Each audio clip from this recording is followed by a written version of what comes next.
Hi guys, welcome to Khushi's Kitchen. Today I am going to prepare a Bengali dish named Chingri Bhapa Posto from my homestyle cooking recipes. If you like the recipe, then press the like button and share it more with your family, friends and relatives too. Please consider the channel Khushi's Kitchen for subscription and press the bell icon to get notified of my new upcoming cooking video recipe updates in advance. Let's start the video and quickly have a look to the ingredients which are enlisted for making this special recipe. The ingredients list with detailed measurement are given here on the front page after starting the video. So you can pause the video and check the list in details too. While cooking, I will also dictate the same step by step. চিংড়ি পোস্তর ভাপা বানাতে এখানে আমি half KG চিংড়ি মাছ নিয়েছি। প্রথমে চিংড়ি মাছের খোসা এবং মাথাটা ছাড়িয়ে নিচ্ছি।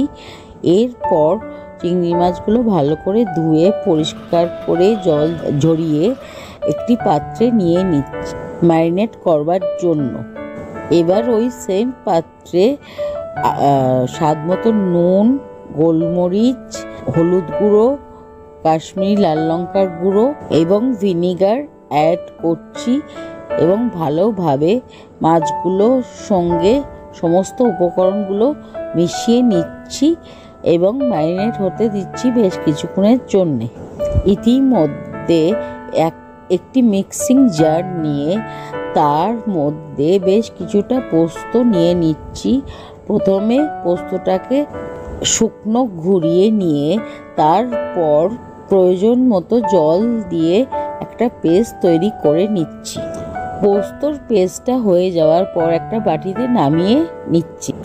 এবারে ওই সেম মিক্সিং জারটা একবার ধুয়ে নিয়ে ওর মধ্যে প্রথমে বেশ কিছুটা সাদা সর্ষে নিয়ে তার সঙ্গে অল্প নুন অ্যাড করে একবার ঘুরিয়ে নিচ্ছি, ড্রাই পাউডার করে নিয়ে তারপর প্রয়োজন মতো জল দিয়ে একটা পেস্ট বানিয়ে নামিয়ে নিচ্ছি একটা বাটিতে।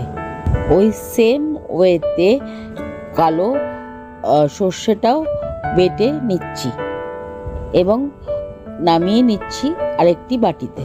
দুটো কাঁচা লঙ্কা বেটে নিচ্ছি এবং নারকেলটাকে কুড়িয়ে নিচ্ছি একটা বটির সাহায্যে।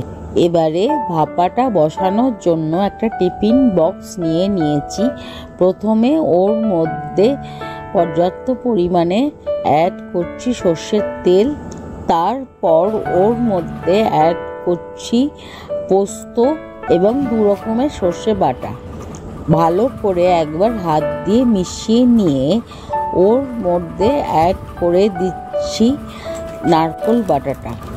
আবারও একবার ভালো করে হাত দিয়ে সমস্তটা মিশিয়ে নিয়ে এবার ম্যারিনেটেড চিংড়ি মাছগুলো অ্যাড করে দিচ্ছি এবং ওর সঙ্গে বেশ কিছুটা জল অ্যাড করছি পোস্তর বাটি এবং সর্ষের বাটিগুলো ধুয়ে। Last but not the least বেশ কিছু আস্ত কাঁচা লঙ্কাও অ্যাড করে দিচ্ছি। এরপর ওই টিফিন বক্সটা আটকে নিচ্ছি এবং গ্যাসে একটা ডেকচি বসিয়ে নিচ্ছি এবং টিফিন বক্সটা একটু উঁচু করে বসিয়ে নিচ্ছি নিচে একটা পাতলা বাটি দিয়ে। এবারে স্টিম তৈরি করার জন্য ওর মধ্যে পর্যাপ্ত পরিমাণে জল দিচ্ছি এবং ডেকচির ওপরে একটি ঢাকনা দিয়ে দিচ্ছি, তার ওপরে নোড়াটা চাপিয়ে দিচ্ছি। 7 থেকে 10 মিনিট হাই ফ্লেমে রাখার পর গ্যাসের ফ্লেমটা অফ করে দিচ্ছি, কিন্তু তখনই টিফিন বক্সটা বের করছি না। বেশ কিছুক্ষণ টিফিন বক্সটা ওই পেপারেই রেখে দিচ্ছি। বেশ কিছুক্ষণ টিফিন বক্সটা ভাপে রাখার পরে টিফিন বক্সটা বের করে নিচ্ছি ওই ডেকচির ভেতর থেকে।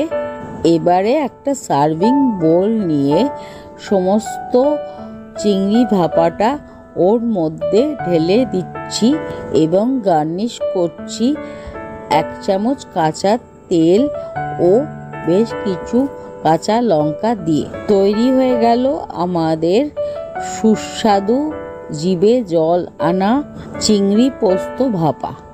Best served with steamed rice.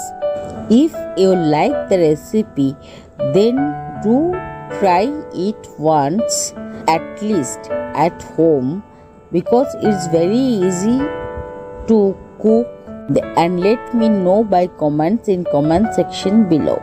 Today's video is up to this for the time being, and will be coming back soon with a new cooking recipe. Thanks for watching. Thanks to all.